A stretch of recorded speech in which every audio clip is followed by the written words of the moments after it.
Hello, children. This is the second part of All Summer in a Day. He gave her a shove. That means he pushed her. And who is he? He is William. But she did not move. She did not move from her place. Rather, she let herself be moved only by him and nothing else. But she was kind of disturbed because of this. They edged away from her. They moved away from her. They left her alone there. They would not look at her. They don't want to look at her. She felt them go away and she could feel she did not lift her head. So she could feel them going away, that they leaving her and going away. And this was because she would not play no games with them in the echoing tunnels of the underground city. So the reason to this is now they left her was she would not play any games with them. They would be playing in the underground city where there are tunnels, and in the tunnels while they're playing, their voice would echo over there. Okay, if they tagged her and ran, she stood blinking after them and did not follow. So this is a game. If you tag one person, then that person has to tag another person. It's a game. Okay, so if anybody came and tagged her, then she would not play. She would just stand there blinking, looking at them, and will not follow. When the class sang songs about happiness and life and games, her lips barely moved. So, like when the class is sitting all together, they are very happy. They're singing songs about happiness, about life, and life and games. And everybody would be talking, discussing, but she would not say anything. Her lips would hardly move. Only when they sang about the sun and the summer did her lips move as she watched the drenched windows. So the only time when she would be saying something is when they would be discussing about the sun and the summer. Okay, and as she would be watching the drenched window, when she is watching, and she would be singing with them. And then of course the biggest crime of all was that she had come here only 5 years ago from Earth. So this was her biggest crime, they thought, that she had come from Earth. It had been only 5 years. And she remembered the sun, and that was another crime of her, that she remembered how the sun was, and the way the sun was and the sky was when she was 4 in Ohio. Now Ohio is in United States. So she had been there and she knew how the sun looked like, how the earth was, how the sky was. She remembered everything. And according to these children on Venus, that is a crime. That's why they were jealous. And they had been on Venus all their lives. Now they here is referred to the children who stay on Venus. So they had been on Venus all their life. So they do not remember the sun. And they had been only 2 years old when last the sun came out and had long since forgotten the color and heat of it and the way it really was. So they were just 2 years old when the sun had come out last. So obviously it would not be clear in their mind how it looked like.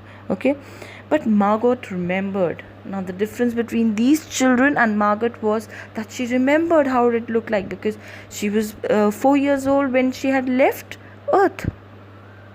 It's like a penny, she said once, eyes closed. She's just imagining with her eyes closed. She had told them that it looked like a penny. No, it's not now. It's not. The children cried. Now the children don't want to believe her. They are jealous of her. They negate her idea. It's like a fire, she said, in the stove. So again she says, she describes the sun again. She says it's like fire that's in the stove. You're lying. You don't remember, cried the children. So the children, they don't want to believe her because they're really jealous of her. So they say that probably she's lying and she doesn't remember. But she remembered and stood quietly apart from all of them and watched the patterning windows. So what happened here is she remembered quite well, and that's one reason she stood apart from others, because they did not want to include her, because she remembered everything. They were jealous of her. So she watched the patterning windows. And once a month ago, she had refused to shower in the school shower rooms, had clutched her hands to her ears and over her head, screaming the water mustn't touch her head. Now this shows that she had so much hatred for rain, She wouldn't let even the shower water touch her head. She hated the rain so much. So after that, dimly she sensed it. Vaguely, just vaguely, she sensed that she was different, and they knew her difference and kept away. She was different in a way that she has seen the sun. She remembered the sun, and they didn't. There was talk that her father and mother were taking her back to Earth next year. So she was going back to Ohio from where she had come. Okay. It seemed vital to her that they do so. Why vital for her? Because of her wellness. She's not feeling well. She's quiet all the time. That's not how children are supposed to be. So for her sake, the parents are going back to Earth. Though it would mean the loss of thousands of dollars to her family. So it meant monetary loss for the family, but still they were ready to take this because they wanted their child to live happily. And so the children hated her for all these reasons of big and little consequence. Now the big consequences they hated her would be going back, okay, and the little consequences is that she has seen the sun, she remembers the sun, so that's why they all hated her. They hated her pale snow face, her waiting silence, her thinness, and her possible future. What is her possible future? That she would be going to Earth. Get away. The boy gave her another push. What are you waiting for? So he asked her, and he was very cruel to her. What is she waiting for? Then, for the first time, she turned and looked at him, and what she was waiting for was in her eyes. So she took courage and she faced him because she was waiting for the sun, and she's been waiting so eagerly for it. Well, don't wait around here, cried the boy savagely. You won't see anything. So he's misleading her at this point. He's telling her, you're not going to see her anything. Her lips moved. She wanted to say something. Nothing, he cried. It was all a joke, wasn't it? He turned to the other children. First he said a lie. This is William. He said a lie. He said nothing. It was all a joke. That the sun is going to come out is all a joke. When he said wasn't it, he turns to the other children, taking their consent, asking them that they should also lie to her. Okay. Nothing's happening today, is it? So she's being misled here. She's asking, nothing's happening today, is it? They all blinked at him and then, understanding, laughed and shook their heads. So they blinked at him first. Why is he lying like this? Okay, and then they understood, oh, they are trying to make fun of her. Everybody shook their head. Yes, they consented to him. Yes, nothing. So they are saying nothing is going to happen. Now they are birds of a flock. Oh, but Margaret whispered, her eyes helpless. Now she's feeling very helpless. She's been waiting for this moment for so long. Okay, but this is the day the scientists predict. They say, they know, the sun. Now she's, coming out with her expressions, her feelings. She says, this was the day, it was supposed to come today. Why isn't it coming? All a joke, said the boy. Now so he answered her that it was a joke and seized her roughly. He caught hold of her roughly. Hey everyone, let's put her in a closet before the teacher comes. Now they wanted to push her into the closet and they wanted to punish her. Okay, now this is really wicked. No, said Margaret, falling back. So she was trying to protest, not to take her like this. They surged about her, caught her up and bore her, protesting and then pleading and then crying. So she was protesting, please don't do that to me. She's crying, she's pleading. Into a tunnel. First they took her into a tunnel, then a room. They took her into a room and then inside the closet, where they slammed and locked the door. So they slammed and they locked the door. They stood looking at the door and saw it tremble from her beating and throwing herself against it. So they stood there and they were looking at the door and she was beating from inside. They could feel it. The door was shaking. They heard her muffled cries. They could hear her suffocating cry. Then smiling, they turned and went out and back down the tunnel just as the teacher arrived. Now they were smiling. They were happy with what they have done. Cruel children, isn't it? Wicked children. So they went back down the tunnel just the teacher arrived as the teacher arrived. So the teacher doesn't know what has happened with Margot. Ready, children? She glanced at her watch. She saw the watch. It was time for the sun to come out. She's asking them, are they ready? Yes, said everyone. Are we all here? Yes. So she asked, are we all here? And everybody replied, yes. Nobody told about Margot anything. The rain slacked still more and it was coming down. It was slowing down. They crowded to the huge door. They were crowding next to the door so that they could go out as soon as it opens. The rain stopped and the rain stopped. It was as if, in the midst of the film concerning an avalanche, a tornado, a hurricane, a volcanic eruption, something had first gone wrong with the same apparatus, sound apparatus, just muffling and finally cutting off all noise, all of the blast and repercussions and thunder. So it was looking like a movie going on. There is the sound of avalanche, tornado, hurricane, and volcanic eruptions. It looked like there was so many sounds coming. It looked like there's something wrong there. Okay, repercussions means movement back from an impact, and thunders. And then what is the second scene that is coming? Ripped the scene from the projector and inserted in it a beautiful tropical slide. So after that, there came the second scene in the movie was that there was a beautiful tropical slide which did not move or tremor, which did not move at all, and it was not shaking. Okay, the world ground to a standstill. Everything was standing still. There was nothing moving. Everything was silent there. The silence was so immense and unbelievable that you felt your ears had been stuffed, or you had lost your hearing altogether. It looked like they could not believe their ears that there could be so much of silence, because all the time, as far as they could remember, it had been always raining. So they could not believe their ears. The children put their hands to their ears. They were feeling that maybe there is something wrong with their ears. They stood apart. They were standing apart. The door slid back and the smell of the silent waiting world came into them, and the door opened and they could go out and they could smell the fresh air. The sun came out and the sun came. It was the color of flaming bronze. That is, it was shining with a sudden light, and it was very large. They could see the sun was very large, and the sky around it was a blazing blue tile color, and the sky around it was in blue color, and the jungle burned with sunlight as the children, released from their spell, rushed out yelling into the springtime.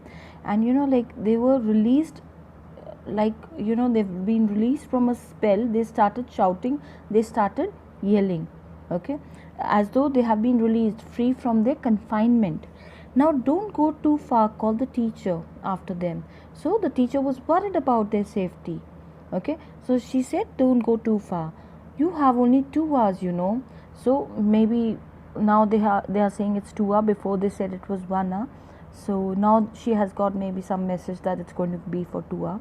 You wouldn't want to get caught. So she's worried about them get caught, in the sense she wouldn't like them to get caught in the rain. But they were running and turning their faces up to the sun and feeling the sun on their cheeks like a warm iron.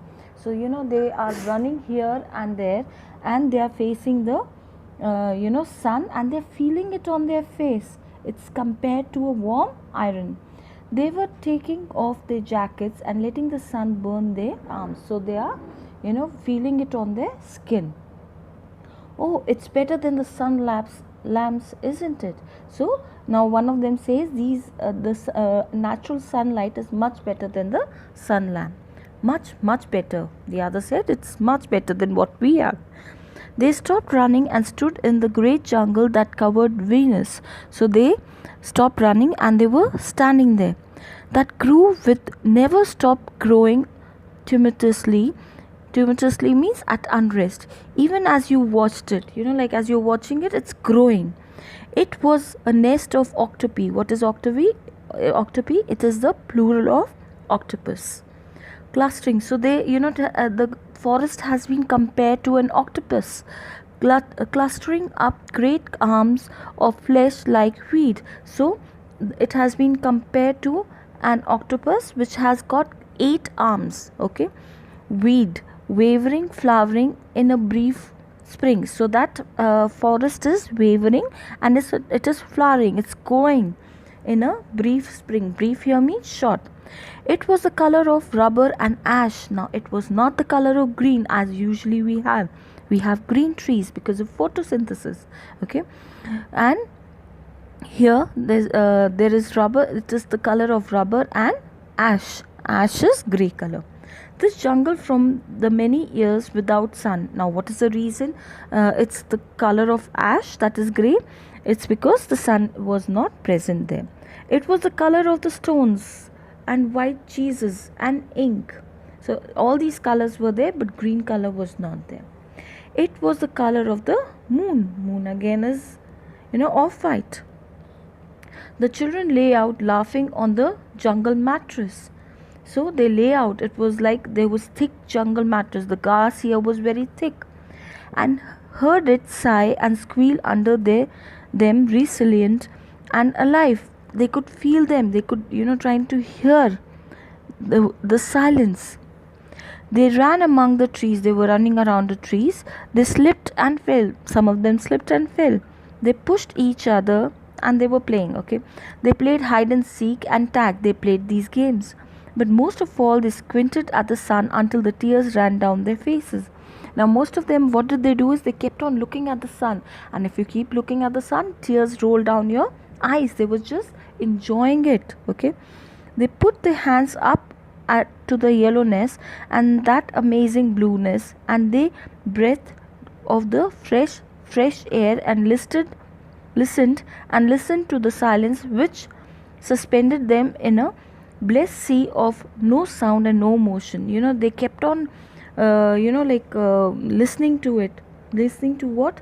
That there was no silence, there was no motion, there was no sound. So they were enjoying it. They looked at everything and savored everything. They were looking at everything and they were savoring it. They were relishing it. They were enjoying it. Then, wildly like animals escaped from their caves, they ran in shouting circles. Now, like animals, they who have escaped from the caves, they are running and they are circling and they are shouting. They ran for an hour and did not stop running. They kept on running and they did not stop running. Okay. And then, in the midst of their running, one of the girls wailed. So now there was this girl, everybody was running and she wailed, she cried uncontrollably. Now what is happening? This line is in contrast to the last paragraph that we have just read. Now they were very happy, there was joy, everybody was laughing, running around, enjoying themselves, and all of a sudden a cry. Let's see what happened. Everyone stopped. The girl standing in the open held out her hand. So she was holding out her hand. Oh, look, she said, trembling. Her hand was shaking. They came slowly to look at her open palm. So they were looking what is there in the open palm. In the center of it, cupped and huge, was a single raindrop. So what was there in her hand? There was a single raindrop. She began to cry, looking at it. Now she understood what Margot must have gone through, when she hated even the shower. She did not want to feel the rain on her head. Okay, the shower on her head. They glanced quietly at the sun and they were just looking at the sun because it was just going to go. Oh. A few cold drops fell on their noses and their cheeks and their mouths, so it started drizzling. The sun faded behind a stir of mist. Now the sun was fading. A wind blew cold around them and the wind started going cold. They turned and started to walk back towards the underground house. So they started walking towards their underground house. Their hands at their sides, their smiles vanishing away. Now their smiles were going. They were enjoying all this long. And it is vanishing now. A boom of thunder startled them, and like leaves before a new hurricane, they tumbled upon each other and ran. So there was a thunder and they started running, almost tumbling, that is, falling on each other. Lightning struck 10 miles away, 5 miles away, a mile, a half. So the lightning was coming nearer. The sky darkened into midnight in a flash, and there was darkness everywhere. The sun had gone. They stood in the doorway of the underground for a moment until it was raining hard. So they just stood there, and it started raining even harder. Then they closed the door and heard the gigantic sound of the rain falling in tons and avalanches everywhere and forever. So that it was falling in tons and there was avalanches everywhere. Will it be 7 more years? Yes, 7. Then one of them gave a little cry. Margot. What? She's still in the closet where we locked her. So one of them remembered that Margot was locked in the cupboard and we have not taken her out. Margot, one of them said. They stood as if someone had driven them like so many stakes into the floor. So they were realizing that they have done something wrong. They looked at each other and then looked away. They could not look into in anyone's eyes. If you have done something wrong, you cannot look into anyone's eyes. They glanced out at the world that was raining now and raining steadily. So they looked out into the world and it was going on raining outside. They could not meet each other's glance. Again, they were feeling guilty of what they had done. Okay, their faces were solemn and pale, and it was showing on their face. It was pale, it was dull colored. They looked at their hands and feet, their faces down. So their faces was bent down. They were looking at their hands, their feet, but they could not look at each other. Margaret, one of the girls said, well, now what is to be done? They're looking. No one moved. Everybody was standing there. Go on, whispered the girl. There was a girl who whispered, go on, open it for her. They walked slowly down the hall in the sound of cold rain. So they were walking down the hallway. They turned through the doorway to the room in the sound of the storm and thunder, lightning on their faces, blue and terrible. So the thunder was shining on their face. The lightning was shining on their face. They walked over to the closet door slowly and stood by it. They walked to the door of the closet and they stood by it. Okay, they were standing there right next to it. Which closet are they talking about? They're talking about the closet where Margaret is locked. Behind the closet door was only silence. So Margaret was silent there. They unlocked the door even more slowly. So they did not have the courage to open it. And why was that? Because whatever she had said was correct. She wasn't lying all this time. And let Margaret out. So they let her out of the closet. Thank you for watching. Like the video if you have understood and subscribe to my channel for the latest updates.